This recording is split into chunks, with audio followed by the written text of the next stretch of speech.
अभी मुलजिम का स्टेटस क्या है? अदालत का इस्तिफसार इश्तिहारी है। चीफ जस्टिस आमिर फारूक का इस्तिफसार। जब कोई अदालत के सामने सरेंडर करना चाहता है तो अदालत उसे मौका फराहम करती है। अमजद परवेज़ का मौक़िफ़। माजी में भी ऐसा होता रहा है कि इश्तिहारी मुलजिमान को सरेंडर करने के लिए हिफाजती ज़मानत दी गई है। नवाज शरीफ की गैर मौजूदगी में सज़ा सुनाई गई थी। वकील अमजद परवेज़ की जानिब से ये कहा गया। नवाज शरीफ कब वापस आ रहे हैं? अदालत का इस्तिफसार। चीफ जस्टिस आमिर फारूक और जस्टिस मियां गुल हसन औरंगजेब ने केस की समाअत की। इस्लामाबाद हाई कोर्ट नवाज शरीफ की हिफाजती ज़मानत की दरखास्तों पर समाअत। नवाज शरीफ के हिफाजती ज़मानत पर नोटिस जारी। केस की समाअत कल तक मुलतवी। अभी मुलजिम का स्टेटस क्या है? अदालत का पिटिशनर से इस्तिफसार। पिटिशनर इश्तिहारी है। चीफ जस्टिस आमिर फारूक का इस्तिफसार। जब कोई अदालत के सामने सरेंडर करना चाहता है तो अदालत उसे मौका फराहम करती है। अमजद परवेज़ की जानिब से यह मौक़िफ़ अपनाया गया। माजी में भी ऐसा होता रहा है कि इश्तिहारी मुलजिमान को सरेंडर करने के लिए हिफाजती ज़मानत दी गई।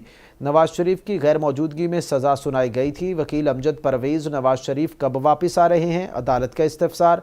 चीफ जस्टिस आमिर फारूक और जस्टिस मियां गुल हसन औरंगजेब ने केस की समाअत की। तफसीलात जान लेते हैं नुमाइंदा कैपिटल टीवी शाहजेब मलिक से। जी शाहजेब, अपडेट कीजिएगा कार्रवाई के हवाले से। जी हाँ, बिल्कुल। जो उनसा है नवाज शरीफ की वतन वापसी के मामले पर जो फांसी जमानती की दरखास्तों पर समाअत हुई है, chief justice Aamir Farooq, justice Mian Gul Hassan Aurangzeb ने केस की समाअत की।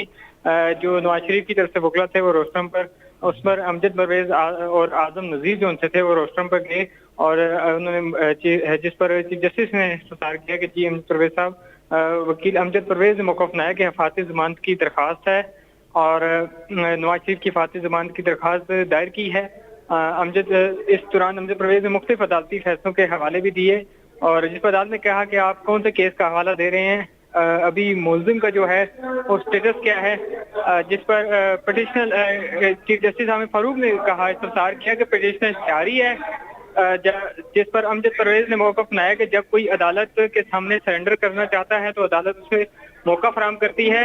माजी में भी ऐसा होता रहा है कि इश्तिहारी मुलजमान के सरेंडर करने के लिए हिफाजती जमानतें दी गई हैं और हाल ही में अदालत ने चेयरमैन पीटीआई को भी हिफाजती जमानत दी, जिस पर वकील अमजद परवेज का अदालत के सामने जो है आसमा आलमगीर केस का भी हवाला दिया गया और मजीद कहा कि नवाज शरीफ की गैर मौजूदगी में सजा सुनाई गई थी, जिस पर अदालत ने इस्तफसार किया कि नवाज शरीफ कब वापस आ रहे हैं और नवाज शरीफ के दोनों हिफाजती जमानत की दरखास्तों पर कल के लिए नैब को जो है नोटिस जारी कर दिए हैं और नवाज शरीफ की हिफाजती जमानत पर नोटिस जारी करके केस की समाअत जो है कल तक मुलतवी कर दी है। जी।